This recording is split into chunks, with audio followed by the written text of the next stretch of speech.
following is a baffling conundrum to the evolutionist.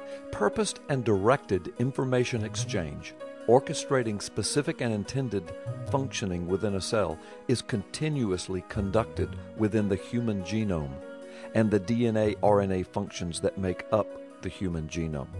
As you probably know, the genome is the complete set of genetic material for any given living organism. The human genome is about 3 gigabases long, which boils down to 750 megabytes. This is about the same code amount that is found in the total of 3 Mozilla browsers. The language of DNA is digital, but it is not binary code like a computer.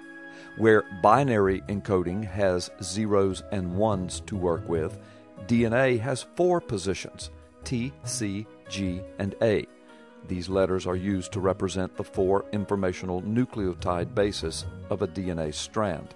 Whereas a digital byte is almost 8 binary digits, a DNA byte, called a codon, has 3 digits. Because each digit can have 4 values instead of 2, a DNA codon has 64 possible values, compared to a binary byte, which has 256. When you take into account that all 20-plus million species of known life and each of their subsystems and sub-subsystems are all produced within this 64-value coding language, you can see the amazing efficiency level at which the genome works. Of the 20,000 to 30,000 genes now thought to make up the human genome, most cells actually express only a very small part of the total information code, which makes sense. A liver cell, for example, would have no need for the DNA code that makes up neurons. But since almost all the cells carry around a full copy of the genome, a system is needed to define out information that is not needed. And that is just how DNA works. Just like a computer program, the genetic code is full of if and end if statements. This is why stem cells are so hot right now. These cells have the ability to differentiate into everything. The code hasn't been defined out yet, so to speak. Stated more precisely, stem cells do not have everything turned on. Over the lifetime of the stem cell, during which time it may clone or fork many times, it specializes itself. Each specialization can be regarded as choosing a branch in a tree, in which it will ultimately and finally operate and specialize. Each stem cell can make or be induced to make decisions about its future. Each decision makes it more specialized. DNA is not simply a computer programming language, but as you have already seen, there are some startling analogies between DNA and computer code. We can view each cell as a CPU, or a central processing unit, running its own kernel. As you probably know, in computing, the kernel is the main component of most computer operating systems. It's a bridge between applications and the actual data processing done at the hardware level. So each cell has a copy of the entire kernel.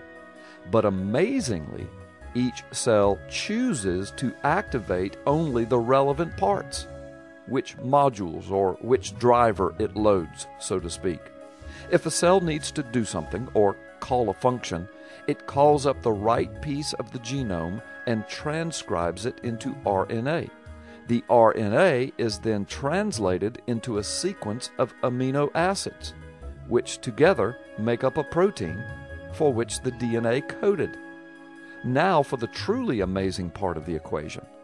This called up and coded protein is then tagged with a shipping address.